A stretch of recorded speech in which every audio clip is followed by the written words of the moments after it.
Hello friends, welcome back at Mahakal IAS. और जैसा कि आप लोग जानते हैं कि हम लोगों का पॉलिटी की जो है complete polity free of cost जो मैं आप लोगों को पढ़ाने जा रहा हूं। और इसमें ऑलरेडी यूपीएससी पॉलिटी लेक्चर की अगर मैं आप लोगों से बात करूं तो ऑलरेडी महाकाल आईएएस के यूट्यूब चैनल पर टोटल 7 लेक्चर अपलोड हो चुके हैं और आज हम लोग लेक्चर नंबर 8 में आ चुके हैं। और करंट हमारा जो डिस्कशन है कुछ 3-4 दिनों से फंडामेंटल राइट को लेकर चल रहा है। और आप लोग जानते हैं कि फंडामेंटल राइट आर्टिकल 12 से लेकर आर्टिकल 35 तक है, तो टाइम तो हमको लगेगा क्योंकि हम एक एक फंडामेंटल राइट को ले रहे हैं, उसको बहुत डिटेल में 40 से 50 मिनट में पूरा वीडियो डिस्कस करते हैं और उस पर मैं आपको नोट्स भी डिक्टेट करा रहा हूँ। और daily 5 lecture already answer writing के free answer writing GS2 polity के यूट्यूब चैनल पर अपलोड हो चुके हैं। और आपसे भी मैं निरंतर लगातार बोल रहा हूँ कि आप लोग बड़े लेवल पर पार्टिसिपेट करेंगे, क्योंकि जितना आप पार्टिसिपेट करेंगे उससे चीज़ें आपको रट जाएंगी, मगअप हो जाएंगी, मुँह जबानी रट जाएंगी चीज़ें, तो आसानी से आप जो है आंसर राइटिंग के वक्त उन चीज़ों को अपने क्वेश्चन में लिख पाएंगे। क्योंकि जो भी आर्टिकल्स के प्रोविजन है या केस लॉ हैं या जो कुछ भी मैं आपको अंडरस्टैंडिंग डेवलप करा रहा हूँ, जब तक उस चीज़ को पूरी तरीके से आप माइंड में उतारेंगे नहीं, एडहर नहीं करेंगे उस कंटेंट को, तब तक सही मायने में आप आंसर राइटिंग सीख नहीं पाएंगे। सो मेरा आप लोगों से सबसे ये रिक्वेस्ट रहता है कि जो भी यूपीएससी की तरफ प्रिपरेशन की तरफ सीरियसली प्रिपेयर कर रहे हैं, सीरियस है यूपीएससी के लिए, सो जरूर वो इस फ्री आंसर राइटिंग इनिशिएटिव में जो है भाग लें, पार्टिसिपेट करें। क्योंकि वही चीज़ आप और प्लेटफॉर्म पर जाएंगे तो पैसे लेकर कराई जा रही है, अब यहाँ पर फ्री ऑफ कॉस्ट अगर कोई चीज़ डिलीवर हो रही है तो क्यों ना हम उस अपॉर्चुनिटी को ग्रैब करें। सो सभी लोगों से मेरी हम्बल रिक्वेस्ट है कि आप लोग जरूर इस फ्री आंसर राइटिंग इनिशिएटिव में जो है पार्टिसिपेट करें। और कल के लिए भी जो क्वेश्चन मेरा कि discuss about article 15 in detail along with जो भी रिजर्वेशन के प्रोविजन है, तो उसके रिगार्डिंग जो भी आर्टिकल 15 है उसका जो डिस्कशन है वो ऑलरेडी कर चुके थे कंप्लीट। और कल के लिए मेरा क्वेश्चन रहेगा आप लोगों के लिए कि discuss about article 16 in detail. Article 16 के बारे में डिटेल से डिस्कस करना है आप लोगों को और बीपी मंडल कमीशन M नागराज केस के साथ डिस्कस करना है अलॉन्ग विद केस लॉ। सो आप लिखकर जरूर मुझे जो है इसका बताएंगे आंसर 9340786461 इस व्हाट्सएप नंबर पर आप जो है आंसर अपना भेज सकते हैं लिखकर। और जिसको व्हाट्सएप पर नहीं भेजना वो इसी वीडियो के कमेंट सेक्शन में पॉइंट्स लिख देगा, सिर्फ पॉइंट्स। सो आज का डिस्कशन मैं आप लोगों के साथ डिस्कस करने जा रहा हूँ, कंटिन्यू करते हैं। सो बेसिकली हम लोगों को जो है फंडामेंटल राइट के अंदर आर्टिकल 16 को पूरा आज कंप्लीट करना है। आर्टिकल 16 को हम पूरा कंप्लीट करें उसके बाद पहले मैं चाहता हूँ कुछ इंपॉर्टेंट प्रोविजंस हैं आर्टिकल्स हैं रिजर्वेशन के, वो आप लोग नोट करें। सो सबसे पहले लिखेंगे आर्टिकल 330।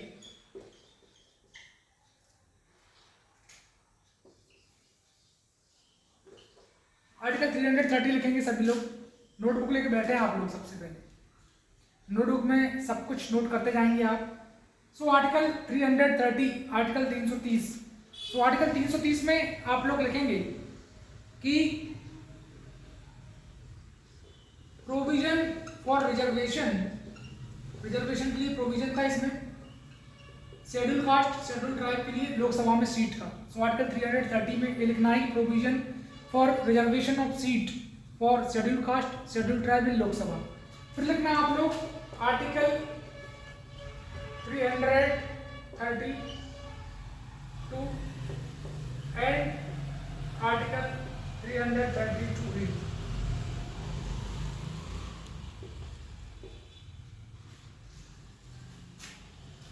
और एक इसमें लिख लेना आर्टिकल 330 कर लेना 330A। ये जो कैपिटल ए है, ये कैपिटल ए बता रहा है कि अमेंडमेंट हुआ है। सो आर्टिकल 330A बताता है कि provision for reservation, provision for reservation, तो रिजर्वेशन के लिए जो प्रोविजन है अंडर आर्टिकल 330 कैपिटल ए का मतलब है अमेंडमेंट हुआ है। तो जो 1/3 सीट रिजर्व हुई है लोकसभा में, जो पोस्ट डिलिमिटेशन कमीशन 2026 के बाद जो रिजर्वेशन का प्रोविजन आएगा, नारी शक्ति बंधन अधिनियम 106 कॉन्स्टिट्यूशनल अमेंडमेंट है तो आप ऐसा लिखना आर्टिकल 330 कैपिटल ए बॉक्स के अंदर प्रॉपरली पुट करना और लिखना कि provision for reservation for women 1/3 seat reserve in Lok Sabha which will be apply post delimitation. इस टाइप से लिख लेना है, पोस्ट डिलिमिटेशन कमीशन के बाद जो है 2026 के बाद ही ये इम्प्लीमेंट हो पाए। फिर बात करते हैं आर्टिकल 332 की।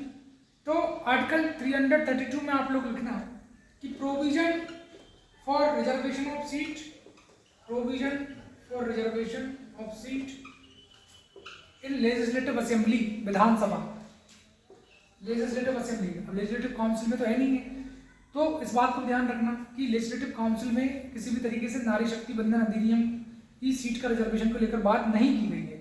जो 106 कॉन्स्टिट्यूशनल अमेंडमेंट एक्ट है नारी शक्ति बंधन अधिनियम का, उसमें आर्टिकल 332 में ही जो है रिजर्वेशन का प्रोविजन है लेजिस्लेटिव असेंबली में। अब मैं एक आगे बात करूंगा आप लोगों से। मैं बात करूंगा आपसे article 332 capital letter A. Capital letter A बताता है अमेंडमेंट को। 332 कैपिटल ए में जिस चीज को ऐड किया गया, तो उसमें भी यही प्रोविजन है कहीं ना कहीं कि provision for reservation of seat 1/3, और वो भी किसमें, आपकी लेजिस्लेटिव असेंबली में। तो सेम जो यहाँ बताया 330 ए में सेम का सेम यहाँ लिखेंगे, बस अंतर हो जाएगा, लोकसभा की जगह जाएगा लेजिस्लेटिव असेंबली। तो 330 कैपिटल ए, 332 कैपिटल ए। इतना हो कि आप लोगों ने अच्छे तरीके से नोट कर लिया होगा, इसको नोट कर लें अगर नहीं करा तो।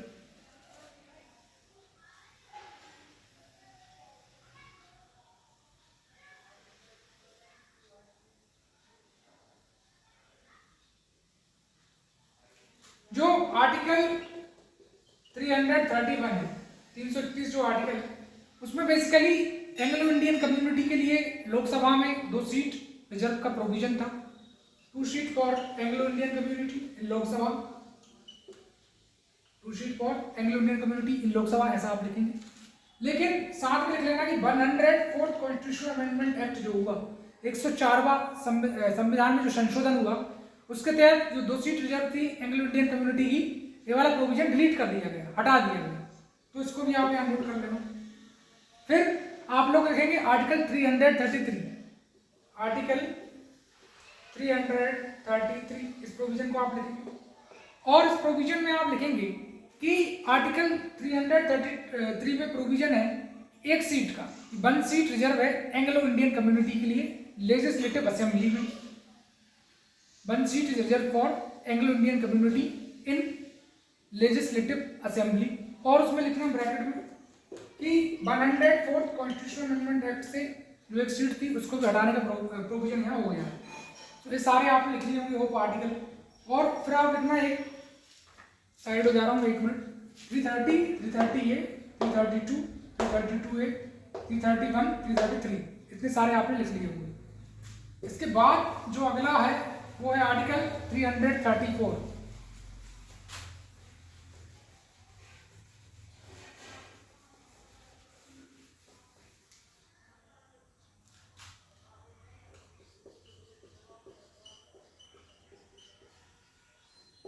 आर्टिकल 334 में बेसिकली जो शेड्यूल कास्ट है, शेड्यूल ट्राइब हैं, राइट, सोशली एजुकेशनली बैकवर्ड जो क्लास है, SC ST, उनके लिए रिजर्वेशन की बात है लोकसभा में, लेजिस्लेटिव असेंबली में, और लगातार ही फिर वो 10-10 साल के लिए लगातार बढ़ते जा रहा है, राइट। तो आप ऐसे लिख सकते हैं कि 10 ईयर के लिए कमेंसमेंट ऑफ कॉन्स्टिट्यूशन, संविधान के आने के बाद 26 जनवरी 1950 को क्या हुआ, संविधान लागू हुआ, और 10-10 साल लगातार जो है प्रोविजन बढ़ रहा है SC ST के लिए लोकसभा में जो सीट का रिजर्वेशन उसके बारे में। तो इस तरीके से आप लिख लीजिए। अब ये तो थी रिजर्वेशन से रिलेटेड कुछ भी जो इंपॉर्टेंट आर्टिकल्स थे जो आप लोगों को मुझे नोट कराना था, वो पूरा डिस्कशन मैं कर चुका हूँ। अब मैं मेन मुद्दे पर आता हूँ, और वो मेन मुद्दा ये है कि आर्टिकल 16 की हम बात करते हैं कि बेसिकली आर्टिकल 16 किस चीज़ के रिगार्डिंग बात करता है। जो आर्टिकल 16 के बारे में जब मैं आपसे बात करूँगा, तो आर्टिकल 16 बेसिकली प्रोवाइड करता है कि equality of opportunity in case of public employment. Public employment यानी कोई भी सरकारी नौकरी, कोई भी सरकारी जॉब अगर है, तो सभी जाति के लोग, सभी कास्ट के लोग, सभी क्लास के लोग, चाहे वो रिच हो चाहे वो पुअर हो, किसी भी रिलीजन से बिलोंग करते हो, चाहे वो मेल हो चाहे वो फीमेल हो, सभी को इक्वल अपॉर्चुनिटी मिलना चाहिए पब्लिक एम्प्लॉयमेंट के केस में, यानी सरकारी जॉब के लिए सभी लोगों को इक्वालिटी ऑफ अपॉर्चुनिटी होना चाहिए। इस बात को बोलता है आर्टिकल 16। फिर मैं बात करूँ आपसे आर्टिकल 16 सब क्लॉज 1 की, तो नोट मैं आपको पूरा कराऊंगा आर्टिकल 16 सब क्लॉज 6 तक, पहले पूरा एक्सप्लेनेशन आपको दे रहा हूँ, उसके बाद एक एक सब क्लॉज को भी मैं आपको नोट करा दूंगा। सो आप लोग पूरा फोकस करें बोर्ड पर।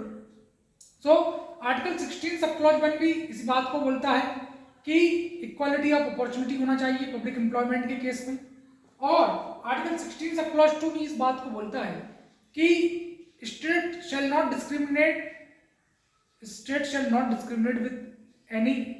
with any citizen on grounds of religion, race, caste, sex, place of birth। और दो चीजें और ऐड कर दी गई हैं, एक है आपका रेसिडेंस और एक है आपका डिसेंट।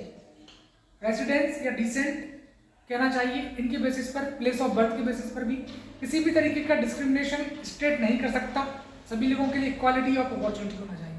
जब मैंने आर्टिकल 15 आप लोगों के साथ डिस्कस किया था, तो वहां पर मैंने इस बात का आप लोगों से जिक्र किया था कि कहीं ना कहीं रेसिडेंस, डिसेंट, ये दो जो चीजें हैं ये कहीं ना कहीं आर्टिकल 15 में मिसिंग है। आर्टिकल 15 साइलेंट है इन दो ग्राउंड पर, और रेसिडेंस के बेसिस पर हमने देखा कि किस तरीके से जो है किसी पर्टिकुलर स्टेट में, हमने देखा था कि मैंने आपको दिल्ली यूनिवर्सिटी का एग्जाम्पल भी दिया था कि दिल्ली यूनिवर्सिटी में किस तरीके से जो है ये प्रोविजन है कि जो भी दिल्ली यूनिवर्सिटी से एफिलिएटेड कॉलेज से भी पढ़ा है तो कुछ सीटें वहाँ पर रिजर्व रहती हैं उस पर्टिकुलर इंस्टीट्यूट में जो रेसिडेंस है दिल्ली का।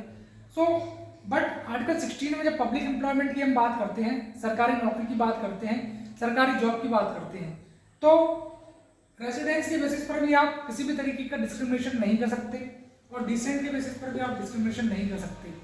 और मैं आपको थोड़ा केस लॉ के साथ डिस्कस करूं तो जब एमपी गवर्नमेंट में कमलनाथ जी की जब गवर्नमेंट थी, कांग्रेस गवर्नमेंट, तो उस समय एक डिबेट चल गई थी कि कांग्रेस गवर्नमेंट ने बोला था कि जॉब जो है पर्टिकुलर स्टेट की जो भी जॉब है सरकारी नौकरी वो रिजर्व रहेंगी यहीं के लोगों के लिए, तो उस केस को भी जो है डिसमिस किया गया था सुप्रीम कोर्ट के द्वारा, और वो सरासर गलत थी वो बात। क्यों? क्योंकि रेसिडेंस के बेसिस पर, डोमिसाइल के बेसिस पर आप किसी भी तरीके से जो है रिजर्व नहीं कर सकते पब्लिक एम्प्लॉयमेंट की जॉब किसी पर्टिकुलर सिटीजन के लिए। उसी प्रकार बात करें हम DP Joshi versus Madhya Bharat case को, तो इस DP Joshi versus Madhya Bharat case में भी इस बात का जिक्र था कि आर्टिकल 15 के तहत तो आप जो है रेसिडेंस क्राइटेरिया को फॉलो कर सकते हैं, रिजर्वेशन दे सकते हैं, बट किसी भी तरीके से पब्लिक एम्प्लॉयमेंट में आप जो है किसी भी सिटीजन के साथ डिस्क्रिमिनेशन नहीं कर सकते। और Kailashnath versus state of Rajasthan जो केस है, इस Kailashnath versus state of Rajasthan 2002 का जो केस है, तो उसमें भी इस बात का जिक्र किया था कि कोई भी व्यक्ति किसी भी इंडिया, पूरा होल नेशन की हम बात करें, किसी डिस्ट्रिक्ट में रहे, वो पूरी इंडिया में कहीं पर भी रहे, रिसाइड करे, बट किसी भी तरीके का पब्लिक एम्प्लॉयमेंट में उस सिटीजन के साथ डिस्क्रिमिनेशन नहीं होगा। उसी प्रकार इलाहाबाद हाई कोर्ट ने भी जो है उत्तर प्रदेश की जो सबऑर्डिनेट स्टाफ सिलेक्शन कमेटी है, तो सबऑर्डिनेट स्टाफ सिलेक्शन कमीशन ने क्या किया था कि कुछ पर्टिकुलर सीट रिजर्व कर दी गई थी वहाँ के रेसिडेंट वुमेन के लिए। तो इस चीज़ को भी कहीं ना कहीं इलाहाबाद हाई कोर्ट ने इस प्रोविजन को पूरा स्ट्रक डाउन किया और इस चीज़ पर एम्फेसिस किया कि आप जो है पर्टिकुलर सीट रिजर्व नहीं कर सकते, सभी लोगों के लिए पब्लिक एम्प्लॉयमेंट की एक्सेस होना चाहिए। ऐसा ना हो कि जो सिटीजन रिसाइड कर रहे हैं उस पर्टिकुलर स्टेट में सिर्फ उनके लिए ही जो है सीट रिजर्व हो, ये प्रोविजन सरासर गलत है। सो इलाहाबाद हाई कोर्ट ने यूपी, जो उत्तर प्रदेश की जो भी आपकी सबऑर्डिनेट कहना चाहिए कि जो सबऑर्डिनेट सर्विस है, उसने जो सीट रिजर्व की थी उस प्रोविजन को पूरा स्ट्राइक डाउन कर दिया। सो इस तरीके से आर्टिकल 16 सब क्लॉज 2 भी हो गया।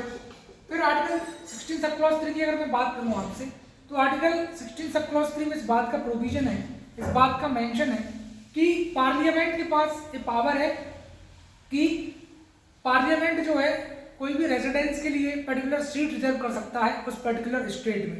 जैसे पार्लियामेंट के मानना है कि भाई मध्य प्रदेश में जो है इतनी नंबर ऑफ सीट इस पर्टिकुलर जॉब में रिजर्व होना चाहिए सिर्फ वहां के सिटीजन के लिए। सो पार्लियामेंट में प्रिस्क्राइब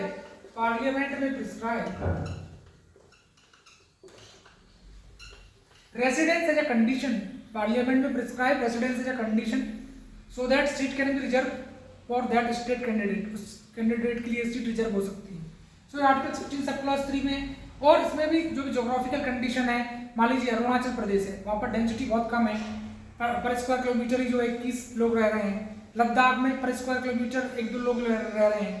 तो जो समस्त जोग्राफिकल कंडीशन है, वहाँ की पॉपुलेशन की कंडीशन है, उन सबको ध्यान में रखते हुए पार्लियामेंट चाहे तो जैसे प्रोविजन बना सकता है कि रेसिडेंस एक कंडीशन हो सकती है, जो भी पब्लिक एम्प्लॉयमेंट की जॉब है उनको उस पर्टिकुलर स्टेट के जो भी सिटीजन है उनके लिए प्रिजर्व करने के लिए, रिजर्व करने के लिए।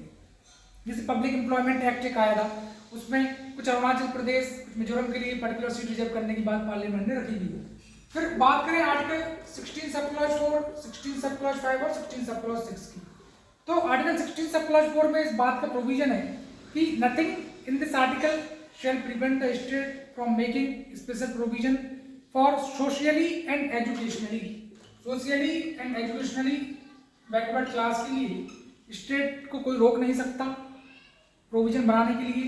रिजर्वेशन से रिगार्डिंग पब्लिक एम्प्लॉयमेंट में अगर रिजर्वेशन है, प्रमोशन में जो भी रिजर्वेशन की बात हम कर रहे हैं overall, so article 16 sub clause 4 में इस बात का मेंशन है कि रिजर्वेशन शेड्यूल कास्ट के लिए, रिजर्वेशन शेड्यूल ट्राइब के लिए पब्लिक एम्प्लॉयमेंट में, जैसे यूपीएससी है, स्टेट पब्लिक सर्विस कमीशन है, रेलवे है, बहुत सारे जो भी गवर्नमेंट की जॉब है, उन सब में SC ST के लिए रिजर्वेशन हो सकता है। Socially and educationally backward class के लिए कहीं से कहीं तक इकोनॉमिक क्राइटेरिया यहाँ मेंशन नहीं है, इस बात को आप 11 एक्स्ट्रा मार्क करके नोट भी कर लेना कि इकोनॉमिक ग्राउंड की बात कहीं से कहीं तक नहीं की गई है, socially and educationally backward class की ही सिर्फ बात की गई। So nothing in this article shall prevent the state from making any provision for socially and educationally backward class in matter of reservation in public employment। इस तरीके से आप नोट करेंगे, मैं आपको नोट करा दूंगा लास्ट में। फिर आर्टिकल 16 सब क्लॉज 5 में बोला है कि किसी भी तरीके का कोई भी जो भी ऑफिस है, पब्लिक ऑफिस है, और वो एक रिलीजियस ऑफिस है मान लीजिए, और एक पर्टिकुलर पर्सन है जो कि पर्टिकुलर रिलीजन से बिलोंग करता है, तो nothing in this article shall prevent the state from making any provision for any religious denomination and any person belong to that religion so that person can hold that office। इसको पूरा मैं आपको note कराऊंगा, आपको बस अभी इतनी सी बात समझना है कि कोई भी रिलीजियस डिनोमिनेशन है, कोई भी मजहब है, तो उस मजहब के लिए जो उस मजहब से रिलेटेड जो व्यक्ति है और उस व्यक्ति का वही रिलीजन है, सिंपल भाषा में ऐसा समझ सकते हैं आप कि जैसे आपका महाकाल मंदिर है उज्जैन में, तो इस महाकाल मंदिर उज्जैन का जो ट्रस्टी है वो एक अध्यक्ष जो है वो एक डिस्ट्रिक्ट कलेक्टर होता है, DM डिस्ट्रिक्ट मजिस्ट्रेट होता है। सो डिस्ट्रिक्ट मजिस्ट्रेट भी मान लीजिए जो है हिंदू रिलीजन से, तो आसानी से जो हिंदू रिलीजन से अगर डिस्ट्रिक्ट मजिस्ट्रेट है तो महाकाल मंदिर का वो ट्रस्टी है, अध्यक्ष है, तो इसमें किसी भी तरीके का कन्फ्लिक्ट नहीं है। इसको हम ये नहीं कह सकते कि रिलीजन के बेसिस पर आपने डिस्क्रिमिनेशन करा किसी के साथ, ऐसा पॉसिबल है। उसी प्रकार कोई मस्जिद है, उसका कोई ट्रस्टी अध्यक्ष कोई मुसलमान है, व्यक्ति है, सो बिल्कुल हो सकता है। यहाँ पर आप इस बात का जिक्र नहीं कर सकते, इस बात को आप नहीं कह सकते, इस बात को लेकर कोई सुप्रीम कोर्ट नहीं कह सकता कि एक रिलीजन के बेसिस पर जो है गवर्निंग बॉडी गवर्न कर रहा है वो पर्टिकुलर व्यक्ति, उस अध्यक्ष है उस पर्टिकुलर ट्रस्ट का, ऐसा आप नहीं कह सकते। इस बात का आर्टिकल 16 सब क्लॉज 5 में जिक्र है कि किसी भी रिलीजियस डिनोमिनेशन, किसी भी रिलीजियस मजहब के लिए कोई भी पर्टिकुलर व्यक्ति जो उस पर्टिकुलर रिलीजन से बिलोंग कर रहा है वो उस पोजीशन को होल्ड कर सकता है। फिर आर्टिकल 16 सब क्लॉज 6 की जब मैं आपसे बात करूं तो उसमें इस बात का जिक्र है कि nothing in this article shall prevent the state from making any provision in favour of economically weaker section in terms of employment opportunity, in terms of public employment, right, and 10% limit is there, up to 10% seats are reserve for economically weaker section. और इस economically weaker section के लिए article 16 sub clause 5 में जिस तरीके से 10% तक का, अप टू 10% तक का रिजर्वेशन जो दिया गया है, तो जनहित अभियान वर्सेस यूनियन ऑफ इंडिया ये वाला केस था। इसमें 3:2 की मेजोरिटी से जिस तरीके से सुप्रीम कोर्ट ने जजमेंट दिया, ये बात अलग है कि जस्टिस यू ललित जो हैं उस समय के चीफ जस्टिस ऑफ इंडिया थे और वो कहीं ना कहीं फेवर में नहीं थे इकोनॉमिकली वीकर सेक्शन को रिजर्वेशन देने के लिए, बट क्योंकि जजमेंट जो था वो 3:2 से था, तो 2 जज एक तरफ थे, 3 जज एक तरफ थे। जो 3 जज थे वो फेवर में थे इकोनॉमिकली वीकर सेक्शन को रिजर्वेशन देने के लिए। और जैसा कि आप लोग जानते हैं कि 103rd कॉन्स्टिट्यूशनल अमेंडमेंट एक्ट के तहत 103rd कॉन्स्टिट्यूशनल अमेंडमेंट एक्ट के तहत जो है इकोनॉमिकली वीकर सेक्शन को 10% तक का रिजर्वेशन दिया गया सभी पब्लिक एम्प्लॉयमेंट में इंडिया में।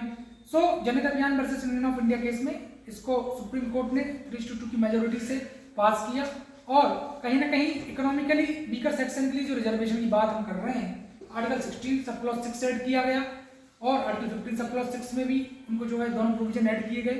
सो इस तरीके से जो है रिजर्वेशन की बात फाइनलाइज हुई और इसमें बोला गया कि nothing in this article shall prevent the state from making any provision in favour of economically weaker section in public employment opportunity.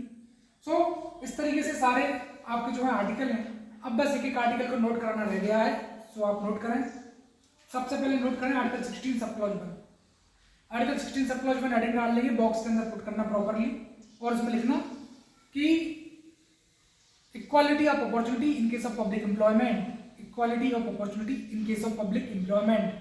फिर आर्टिकल 16 सब क्लॉज 2 लिखना और उसमें लिखना कि state shall not discriminate, state shall not discriminate, state shall not discriminate against any citizen in case of public employment, against any citizen in case of public employment regarding caste, sex, religion, race, place of birth, residence, descent। और जो residence और जो decent है इस पर 11 star mark कर लेना, क्योंकि आर्टिकल 15 जब मैंने आपको पढ़ाया था तो वहां मैंने बताया था कि स्टेट साइलेंट है। आर्टिकल 15 में किसी भी तरीके से रेसिडेंस और डिसेंट नाम का जो वर्ड है वो मेंशन नहीं है। आर्टिकल 16 में रेसिडेंस और डिसेंट के बेसिस पर भी आप डिस्क्रिमिनेशन नहीं कर सकते।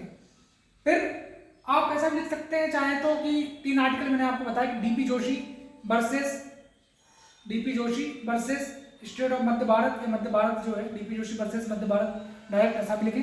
और उसमें बोला था कि रेसिडेंस जो है एज ए कंडीशन किसी एजुकेशनल इंस्टीट्यूशन में रिजर्वेशन अगर दिया जा रहा है तो वो वैलिड है, बट पब्लिक एम्प्लॉयमेंट में नहीं होगा। उसी प्रकार आप लिख सकते हैं कि उसका उत्तर प्रदेश वाला केस नोट करें आप लोग कि in Uttar Pradesh subordinate staff selection board reserve seat for women in that state those women were resident of that state, but as matter moved to Allahabad High Court, then Allahabad High Court strike down the provision and highlighted that you cannot discriminate any public office on the basis of residence in that state, as it is clear cut violation of Article 16 sub clause 2 चाहे तो कैलाश नाथ वाला versus state of Rajasthan वाला case भी आप लिख लें कि if any person residing in any district, any taluk, in any state, but that person should not be discriminated on the basis of residence to achieve public employment or public job। आप लिख सकते हैं वो वाला।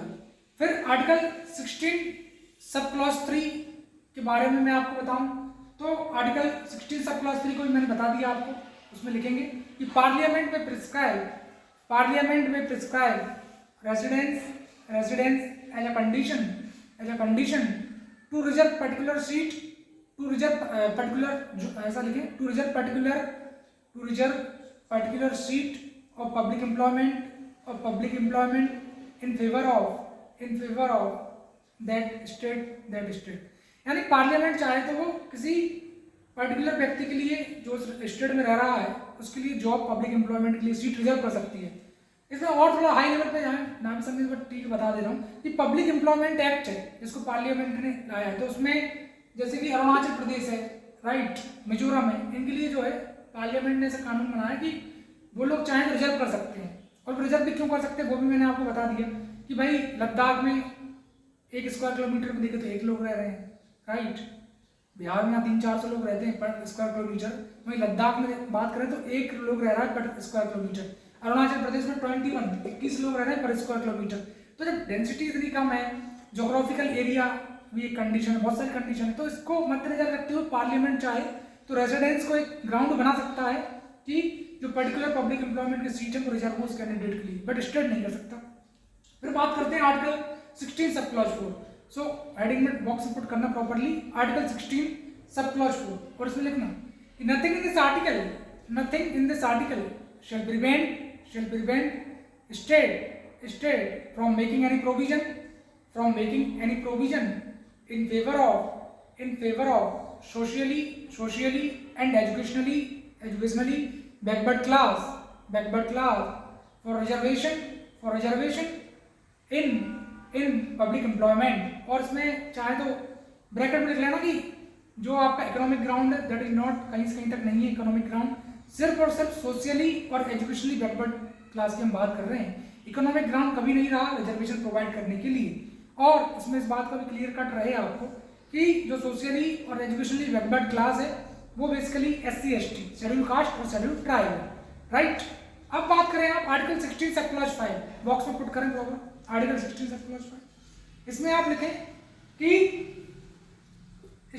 nothing in this article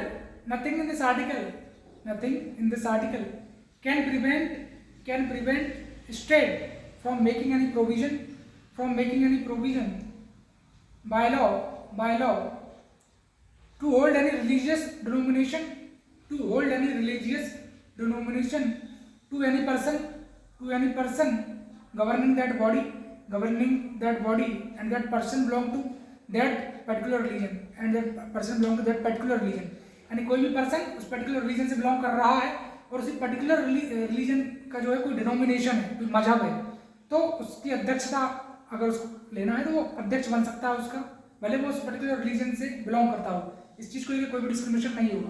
फिर article 16 sub clause 6, article 16 sub clause 6 box में put करना और लिखना कि under article 16 sub clause 6 nothing in this article shall prevent the state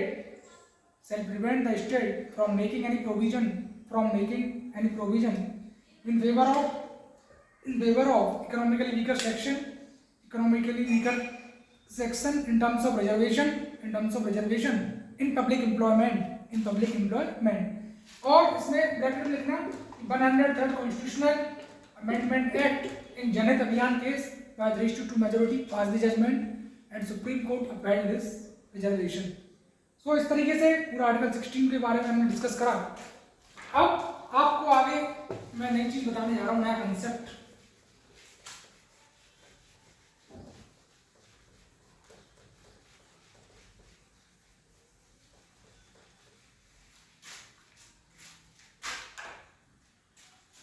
जिस तरीके से ओबीसी रिजर्वेशन को लेकर जो बहस चल गई थी, तो कहीं ना कहीं जब मोरारजी देसाई की गवर्नमेंट थी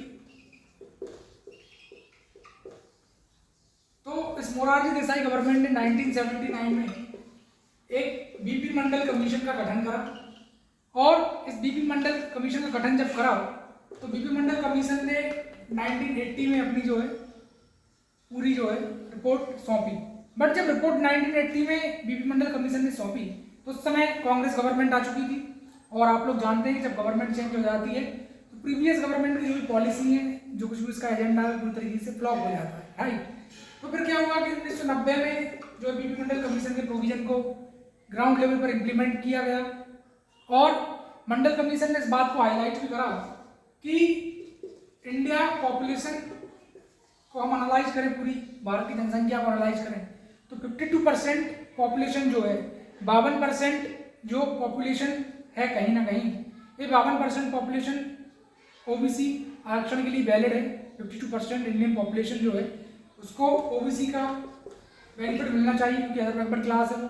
और इसमें 27% रिजर्वेशन इनको मिलना चाहिए क्योंकि 3373 कुछ कास्ट जो है ओबीसी के एम्बिट में आती हैं, अदर बैकवर्ड क्लास के एम्बिट में आती हैं। तो इस चीज़ को हाईलाइट किया गया मंडल कमीशन के द्वारा।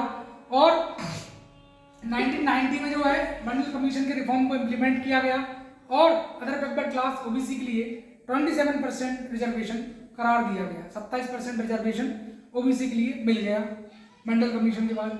लेकिन जब ओबीसी के लिए 27% रिजर्वेशन दिया गया, सो इससे कहीं ना कहीं एक बड़े लेवल पर, एक वाइड लेवल पर जो है protest all over the country देखा गया।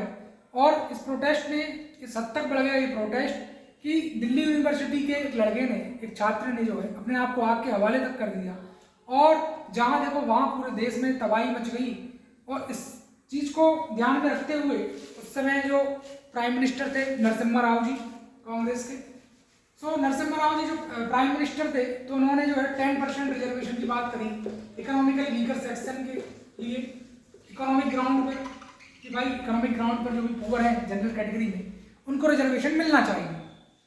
बट जब इकोनॉमिक ग्राउंड पर इस रिजर्वेशन को लाया गया, तो बहुत सारे लोगों ने इस चीज़ का जो है विरोध किया, और कई लोग सुप्रीम कोर्ट भी चले गए, पब्लिक इंटरेस्ट लिटिगेशन PIL भी कई लोगों ने फाइल कर दी और बोला कि भाई इकोनॉमिक ग्राउंड नहीं होना चाहिए, क्योंकि सोशली और एजुकेशनली ग्राउंड ही जो है कॉन्स्टिट्यूशन में मेंशन है। तो Indira Sahni versus union of India जो केस है 1992 का, इसमें सुप्रीम कोर्ट ने जजमेंट दिया और बोला कि जो 10% रिजर्वेशन जनरल कैटेगरी के लिए, पुअर जनरल में जो पुअर लोग हैं उनके लिए जो 10% का रिजर्वेशन कहा गया है, ये पूरी तरीके से नल एंड वॉइड, इसको हम डिक्लेयर करते हैं। क्यों? क्योंकि कॉन्स्टिट्यूशन में, संविधान में सिर्फ और सिर्फ सोशली और एजुकेशनली बैकवर्ड क्लास की बात की गई है, किसी भी तरीके से जो है इकोनॉमिक ग्राउंड मेंशन नहीं है, राइट। और किसी भी तरीके से कास्ट के बेसिस पर भी आप जो है रिजर्वेशन नहीं कर सकते। चंपाकम दुराई राजन केस में इसी बात को तो जिक्र किया था कि चंपाकम दुराई राजन केस क्या है 1951 का, कि कास्ट के बेसिस पर भी आप रिजर्वेशन जो है नहीं दे सकते, मतलब रिजर्व नहीं कर सकते सीट। तो बिहार में जब कास्ट सर्वे कराया गया था, इस चीज़ को भी कई लोगों ने जो है बहुत ज़्यादा अपोज किया था, बट बिहार गवर्नमेंट ने बोला कि हम कास्ट सेंसस नहीं है, ये कास्ट सर्वे है। कास्ट सर्वे है, तब तक हम सर्वे नहीं करेंगे तब तक स्टेट किस तरीके से SC ST के लिए अच्छे प्रोविजन बना सकता है, सोशली एजुकेशनली बैकवर्ड क्लास के लिए किस तरीके से रिजर्वेशन के लिए मेजर ला सकता है, कैसे हमें पता चले क्वान्टिफाइबल डेटा तो हम कलेक्ट कर लें पहले। तो ये वाली डिबेट भी यहाँ पर है। So Indira Sahni versus union of India case में क्या बोला गया, इस बात को बोला गया कि रिजर्वेशन किसी भी तरीके से इकोनॉमिक ग्राउंड पर नहीं दिया जाएगा।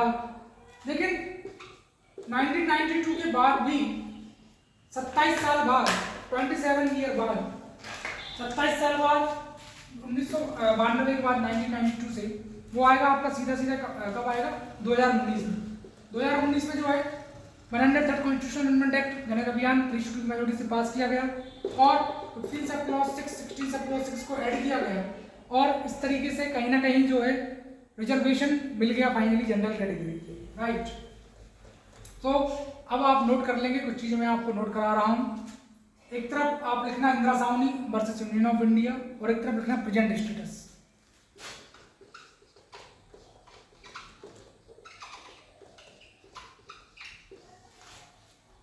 एक तरफ लिखना Indira Sahni versus union of India, और एक तरफ लिखना आप प्रेजेंट स्टेटस। और अब इसमें आप लिखेंगे कि Indira Sahni versus union of India में जो है 27% रिजर्वेशन की बात की गई है, कहीं ना कहीं किसके लिए, ओबीसी के लिए। पहली बात 27% रिजर्वेशन, राइट। नोट्स भी एक बार हम देख ले रहे हैं, कुछ छूट तो नहीं रहा हमारा।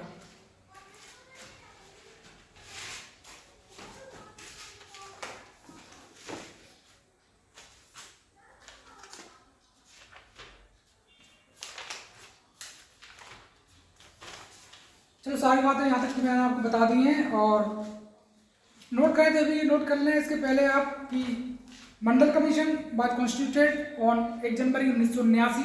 मंडल commission was constituted on 1 January 1979 with the principal mandate to provide reservation for other backward class, अभी मैंने एक्सप्लेन करा उसको नोट करा रहा हूँ। मंडल commission in its report mentioned that approximately 52% Indian population can be classified as backward class and additional 27% reservation can be granted. Recommendation of Mandal Commission, though submitted in 1980 but implemented in 1990, and reservation led to vast protest. Therefore, government announced an additional 10% reservation for poor section among general category. These reservations were challenged and lead to landmark verdict of Indira Sawhney. इतना आप note कर लेंगे। फिर इंदिरा साइनी में पहला लिखना कि 27% जो है reservation for OBC was held valid and it was subject to the exclusion of creamy layer. 27% reservation जो है इंदिरा साइनी केस में वो सही है और क्रीमी लेयर को एक्सक्लूड किया गया। क्रीमी लेयर आप जानते हैं कि ओबीसी कैटेगरी से अगर कोई बिलोंग कर रहा है और उसकी 8 लाख से ज़्यादा सालाना इनकम है तो वो क्रीमी लेयर में आ जाएगा। उसके मदर या फादर उस व्यक्ति के ग्रुप ए में हैं, ग्रुप ए सर्विस में है, कोई मदर या फादर या दोनों ही mother father group B service में है तो भी वो क्रीमी लेयर में आएगा, उसको रिजर्वेशन का फायदा नहीं मिलेगा। और ये क्रीमी लेयर की जो बात है सिर्फ और सिर्फ किस पर अप्लाई करी सुप्रीम कोर्ट ने इंदिरा साइनी केस में, सिर्फ ओबीसी कैटेगरी पर, SC ST पर नहीं। क्यों? क्योंकि सुप्रीम कोर्ट ने इस बात को हाईलाइट करा कि शेड्यूल कास्ट शेड्यूल ट्राइब जो है उनके साथ हमेशा हिस्टोरिकल इंजस्टिस हुआ है और कहीं ना कहीं अनटचेबिलिटी हमेशा ही उन लोगों ने फेस करी है और उनको हम किसी इकोनॉमिक ग्राउंड पर रिजर्वेशन तो दे नहीं रहे, वो तो जो हिस्टोरिकल डिस्क्रिमिनेशन उन लोगों के साथ हुआ है, जो अनटचेबिलिटी प्रिवेल हुई है, जो एक्सप्लॉयटेशन उनका हुआ है, जो बैकवर्डनेस उन लोगों ने झेली है, सो इकोनॉमिक ग्राउंड पर तो रिजर्वेशन है नहीं। इसलिए सिर्फ और सिर्फ शेड्यूल कास्ट और शेड्यूल ट्राइब के लिए जो है क्रीमी लेयर का कंसेप्ट सुप्रीम कोर्ट ने पूरी तरीके से नकार दिया, राइट, इंदिरा साइनी। तो 27% पहली बात लिखी होगी कि 27% reservation for OBC was held valid and it was subject to the exclusion of creamy layer. Present status में लिखना कि government constituted Ramanandan committee to look into matter of OBC creamy layer, right. फिर दूसरा पॉइंट लिखना कि 10% reservation for poor section among general category was considered unconstitutional। इस तरह लिखना कि 103rd Constitutional Amendment Act in जनहित अभियान versus Union of India by 3:2 majority Supreme Court upheld economically weaker section reservation EWS reservation and up to maximum 10% seats are reserve. Second point लिख लिया। तीसरा लिखना कि apex court also ruled that there will be no reservation in matter of promotion. Promotion में OBC के लिए भी कोई रिजर्वेशन नहीं है, राइट। फिर आप लिखेंगे इस बात को और सुप्रीम कोर्ट ने इस बात को भी बोला कि शेड्यूल कास्ट शेड्यूल ट्राइब के लिए भी जो नहीं होना चाहिए प्रमोशन। जर्नैल सिंह केस में इसी बात को बोला कि प्रमोशन में जो है शेड्यूल कास्ट शेड्यूल ट्राइब के लिए रिजर्वेशन का जो कंसेप्ट है उसमें SC ST के लिए, शेड्यूल कास्ट शेड्यूल ट्राइब के लिए जर्नैल सिंह वर्सेस लक्ष्मीनारायण गुप्ता में भी सुप्रीम कोर्ट ने इस बात को हाईलाइट किया है कि SC ST के लिए जॉब में रिजर्वेशन वो ठीक है बट प्रमोशन में रिजर्वेशन नहीं होना चाहिए। बट गवर्नमेंट ने इस बात को पूरी तरीके से खारिज करा, सुप्रीम कोर्ट का जो जजमेंट है उसको खारिज करा गवर्नमेंट ने, राइट। सो 77 कॉन्स्टिट्यूशनल अमेंडमेंट एक्ट में 16 सब क्लॉज 4 में गवर्नमेंट ने बोला कि स्टेट के पास लिबर्टी है to provide reservation in matter of promotion to SC and ST। तो इतना पूरा आपने अच्छे से नोट कर लिया होगा। अब रह गया है हमारा डिस्कशन बस इस बात का कि भाई कुछ आर्टिकल नोट्स कराना है मुझे आपको। जैसे आर्टिकल 341 आप नोट करेंगे कि शेड्यूल कास्ट कैसे डिसाइड होती है। अभी तक अगर मैं आपको बताऊं तो इंडिया में सिर्फ एक शेड्यूल कास्ट है, एक शेड्यूल ट्राइब है। मैं बोर्ड ले आता हूँ।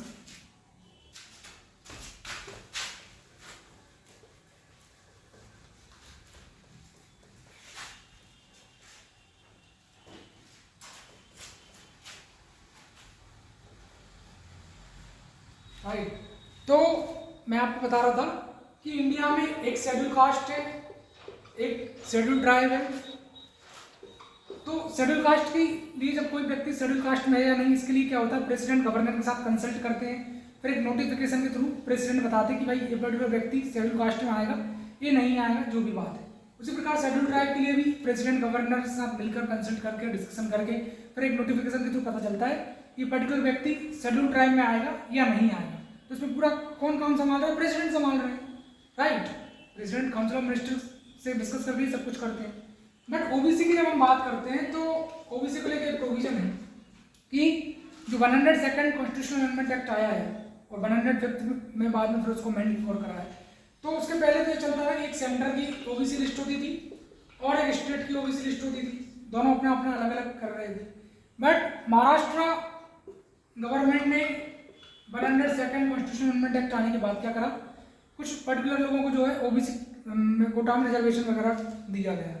सो उस चीज़ को जो है सुप्रीम कोर्ट ने नल एंड वॉइड डिक्लेयर करा और सुप्रीम कोर्ट ने बोला कि नहीं, जो है सेंटर के पास पूरा पावर है, तो सेंट्रल लिस्ट में आ रही है ओबीसी कैटेगरी, तो फिर गवर्नमेंट को जो रिफॉर्म लाना पड़ा, 105th कॉन्स्टिट्यूशनल अमेंडमेंट एक्ट लाना पड़ा।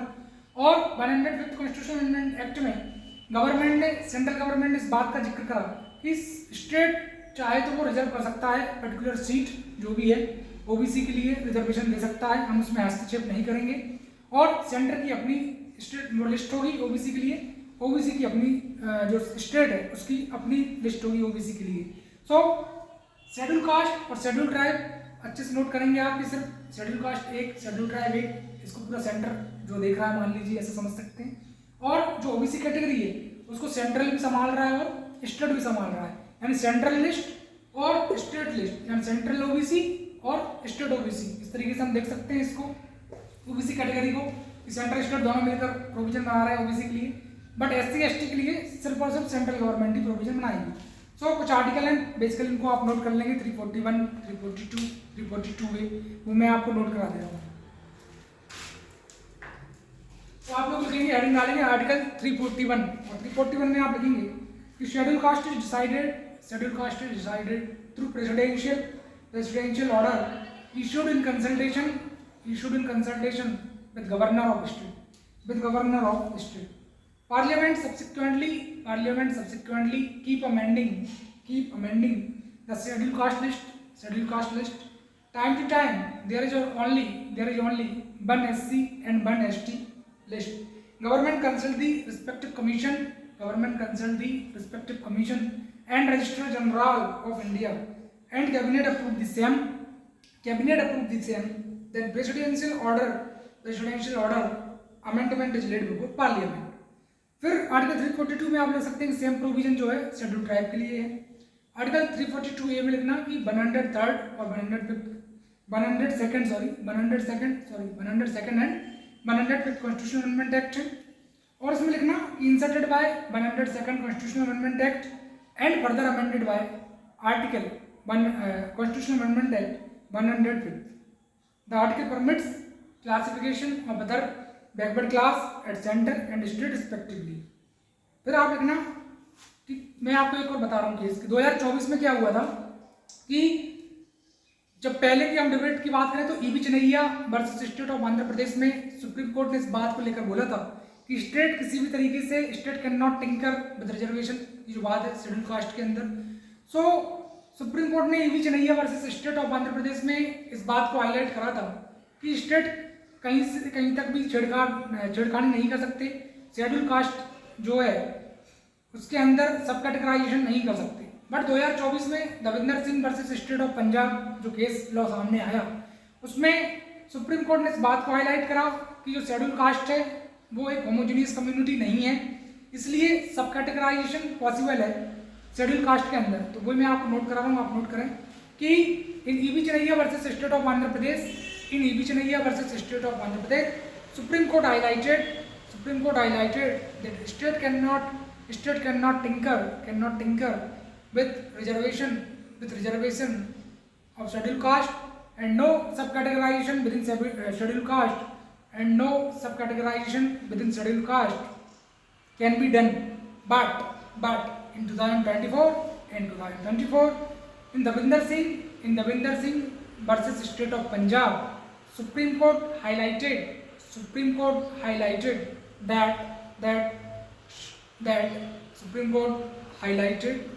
ने highlight करा that scheduled caste is not a homogeneous community. So scheduled caste is not a homogeneous community and reservation should be reached to poorest among poor, marginalized among marginalized community within schedule caste. Therefore, subcategorization within schedule caste एक possible और state जो है सबकैटेगराइजेशन कर सकता है। तो इस तरीके से पूरा मैंने अच्छे से आपको नोट भी करा दिया पूरा 341, 342, 342A। अब रह गया एम नागराज केस। तो एम नागराज केस में तीन चीज़ों की बात करी है। एक तो जब भी आप रिजर्वेशन दे रहे हैं तो उसमें रिप्रेजेंटेशन को देखें कि रिप्रेजेंटेशन इनएडिक्वेट है क्या। जैसा कि आप जानते हैं कि IAS IPS की भी जॉब में हम बात करें तो SC ST में जनरली एज की बात करें तो 30-32 बहुत ज़्यादा एज हो जाती है। जनरल कैटेगरी में जनरली जो बनते हैं 3 से 4 में बन जाते हैं लोग, और 25 से 26 साल जो जनरल की एज रहती है जनरली। बट SC ST की एज ज़्यादा रहती है और उन लोगों के लिए कैबिनेट सेक्रेटरी, चीफ सेक्रेटरी तक पहुँचना बहुत मुश्किल होता है। जो बड़े पद हैं प्रिंसिपल सेक्रेटरी, जॉइंट सेक्रेटरी, वहाँ तक पहुँचना बहुत मुश्किल होता है। तो शेड्यूल कास्ट, शेड्यूल ट्राइब के लिए जो भी रिजर्वेशन है उसमें हम इनएडिक्वेसी ऑफ रिप्रेजेंटेशन को भी एक महत्वपूर्ण भूमिका के रूप में देखते हैं। आपका जो एम नागराज केस इसमें सुप्रीम कोर्ट ने बोला, थोड़ा नोट करें कि supreme court while deciding constitutionality of reservation in promotion held that it is subject to first inadequacy of representation, second socially and educational backwardness, and third without compromising administrative efficiency. अगर आप reservation provide कर रहे हैं तो कहीं से कहीं तक किसी भी तरीके की एडमिनिस्ट्रेटिव एफिशिएंसी कॉम्प्रोमाइज ना हो, इस बारे में भी सुप्रीम कोर्ट ने बोला। और सुप्रीम कोर्ट ने जर्नल सिंह में क्या बोला मैं बता चुका हूँ, फिर से लिख लें कि supreme court in journal Singh highlighted that within promotion SC ST should not be given reservation, right. कि जो भी सोशल एजुकेशनल बैकवर्डनेस है SC ST की is not required, journal Singh case में बोला था। और बाकी जो दो थे वो तो एज इट इज थे कि सोशली एजुकेशनल बैकवर्डनेस को काउंट ना किया जाए जब भी प्रमोशन में हम रिजर्वेशन की बात कर रहे हैं। तो सीधी सी बात ये बोली थी journal Singh versus Lakshmi Narayan Gupta case में कि रिजर्वेशन में जो है रिजर्वेशन में जो है जॉब में जो भी प्रमोशन होता है, राइट, कल के दिन आप IAS IPS बन जाएंगी और फिर जो प्रमोशन होगा आपका, आप DM से जो है कमिश्नर से जो है आगे जॉइंट सेक्रेटरी बनेंगे, तो उसमें जो रिजर्वेशन का बेनिफिट दिया जाता है वो ना दिया जाए SC ST को, ऐसा जर्नल सिंह केस में सुप्रीम कोर्ट ने बोला है, राइट। तो इस चीज़ को भी आप लोग अच्छे से नोट कर लेंगे। बाकी का पूरा मैंने आपको अच्छे से पूरा नोट करा दिया है। तो इस तरीके से पूरी डिबेट हमारी कहीं ना कहीं रिजर्वेशन को लेके कंप्लीट हमारा डिस्कशन हुआ और ये डिबेट कहीं ना कहीं पूरी फुलफिल्ड हुई। होप आपको सेशन अच्छा लगा होगा। पूरा 48-50 मिनट होने जा रहा है और पूरे नोट्स को भी मैंने अच्छे से आप लोगों को डिक्टेट करा दिया है। अब आप लोगों का काम बस यही कि इसकी समरी बनाएं। समरी नहीं बनाएंगे तो दिमाग में चीज़ें नहीं रहेंगी और हो सकता है कभी एक बार में लेक्चर समझ में ना आए क्योंकि बहुत सारे कंसेप्ट इसमें इंटर रिलेटेड है और इसलिए मैं नोट्स का भी पूरा देखता हूँ कि भाई कहीं कुछ आपका छूटे ना, सारी चीज़ें आपको एज इट इज मिलें। तो कुछ भी हमारा छूटे नहीं, सब कुछ अच्छे से मैंने पूरा कंप्लीटली आपके साथ डिस्कस किया है, राइट। अब आपको बस यही बनता है राइट कि आप इसकी समरी बनाएं, शॉर्ट समरी बनाएं और शॉर्ट समरी बनाकर जिस तरीके से आगे मैंने आपको एक्सप्लेन करा पूरा आप अच्छे से लिखेंगे, नोट करेंगे और शॉर्ट में सारी चीज़ों को मेंशन करेंगे। जो आंसर राइटिंग के लिए मैंने क्वेश्चन दिया है कि what do you mean by article 16 also discuss Indira Sawhney case and VP Mandal commission, वो सब अच्छे से आप नोट करेंगे। और आपका जो recently Ravinder Singh versus state of Punjab है उसको भी आप लोग जो है उसमें मेंशन करना। तो उस क्वेश्चन का आंसर व्हाट्सएप पर 9340786461 पर लिखकर मुझे भेजना और जो कमेंट सेक्शन में बताना चाहता है वो कमेंट सेक्शन में बता जाए। तो थैंक यू वेरी मच और मिलूंगा मैं आपसे कल एक नई वीडियो में। इसमें आर्टिकल 17 को पूरा हम डिस्कस करेंगे। तो आप लोगों से हमेशा की तरह बस यही रिक्वेस्ट रहेगी कि जो एफर्ट्स, जो मेहनत हम लोग आपके लिए लगा रहे हैं, आप कहीं ना कहीं उसको थोड़ा भी लाइक करें और वो लाइक सब्सक्राइब करें चैनल को। थोड़ा सपोर्ट आप लोगों की तरफ से भी चाहिए क्योंकि महाकाल IAS की फैमिली बहुत छोटी है, सिर्फ 269 सब्सक्राइबर हमारे पास हैं। तो इस रिगार्डिंग आप मेरी हेल्प करें और आप लोगों के लिए तो मैं पूरी जान से लगा हूँ। पूरी तरीके से हम पॉलिटी कंप्लीट करेंगे 35 से 40 लेक्चर में। फिर इथिक्स का पूरा कोर्स हम कंप्लीट करेंगे, ऐसे इंटरनल सिक्योरिटी और इस तरीके से चलता जाएगा। सो कंप्लीट प्रिपरेशन UPSC के लिए फ्री है महाकाल IAS पर। महाकाल IAS को आप जरूर सब्सक्राइब करें। So thank you very much. मिलेंगे आपसे जल्दी एक नेक्स्ट वीडियो में। Till take care, bye bye.